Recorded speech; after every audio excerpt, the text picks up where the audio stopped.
In yesterday's Brain Spider Droid video, we saw that despite Bib Fortuna's efforts to assassinate Jabba the Hutt and take over his criminal enterprise, the Twi'lek was himself betrayed by the monks who lived within Jabba's palace.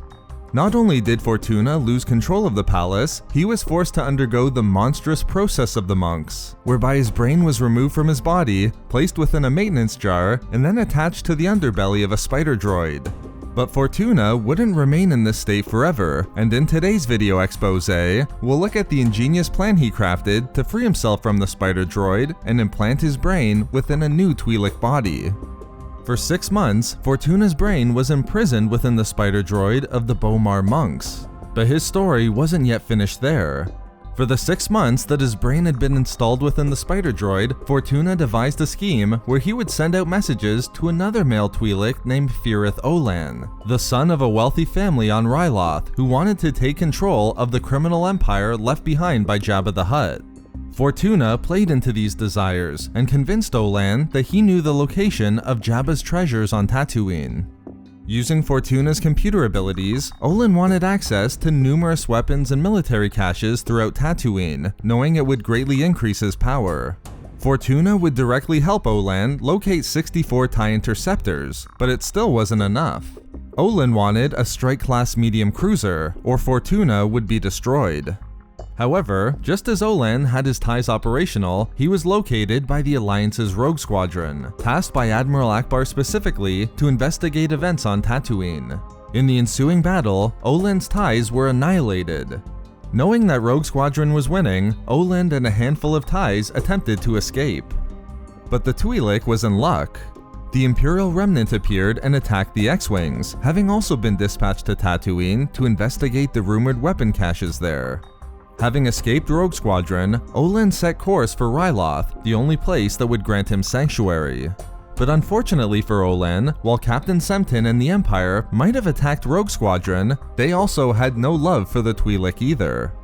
After Olan was denied sanctuary on Ryloth, with both the Imperials and Alliance offering a substantial sum if he was handed over, Olan double-crossed both Alliance and Imperial representatives. He hoped that by handing over Fortuna, one of the most wanted men on Ryloth, Olan could escape and earn his freedom, leaving Fortuna's brainwalker behind. But just as he thought he was in the clear, he was apprehended by an Imperial, promising a better way. Ultimately, Olan was apprehended by the Imperial captain Sempton, who brought him back to Tatooine with a new offer. At the same time, Rogue Squadron and the Imperial soldiers blindsided by the deal and who felt dishonored also agreed to go back to Tatooine together to deal with Olan. Only they weren't alone, as Fortuna's brainwalker successfully stowed away on their vessel. Sempton took Olan to a new Imperial construction site called Eidolon Base. As explained by Sempton, the Empire needed someone to manage the base until it was needed. Even more, Sempton explained that the job would make Olan governor of Tatooine. Olan of course accepted, and Sempton alerted the Twi'lek that they should expect an attack soon, and thus preparations needed to be made.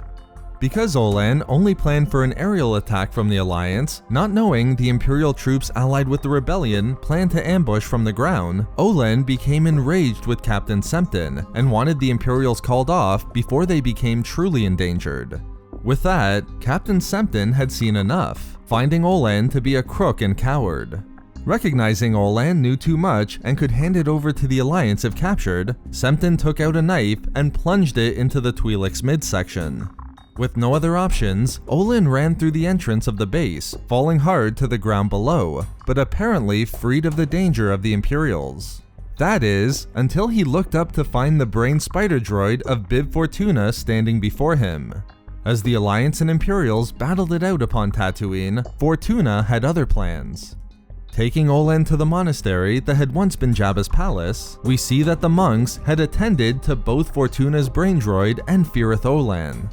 As the Twi'lek emerged from what appears to be a Bacta tank, a 3PO unit, believing that they were talking to Olan, noted that when they arrived, the spider droid compelled the monks to attend to Olan immediately. Even more, the scars visible upon Olan's head in Laku were indications that a brain transfer had been performed, a bizarre procedure given Olan's injuries at the time. But Olan simply replied that the monks only did what they were instructed to. By this point, it's clear what happened. Fortuna used the knowledge of the monks to transfer his brain that had been placed within the spider droid into the body of Firith Olan, with Olan's brain being placed back into the spider droid under a restraining bolt. As Fortuna finally made his way over to Jabba's former throne, the goal that had been his desire for months now, he felt the pleasure of being an organic again, despite the different body. And the Twi'lek promised that soon, the name Bib Fortuna would once again ring proudly throughout the galaxy, having finally rid himself of Jabba and freed his brain from the spider droid of the monks. So there we have it, the story of Bib Fortuna's bizarre fate after episode 6. We love making these videos, so why not subscribe for more fun Star Wars theories and discussions. Also, if you enjoyed the video, think about giving a like or leaving a comment. Or perhaps follow us on Twitter at SW Reading Club for updates regarding the channel. Or support the channel through Patreon for access to exclusive rewards and discussions. If not for me... for everything kind of working out in the end.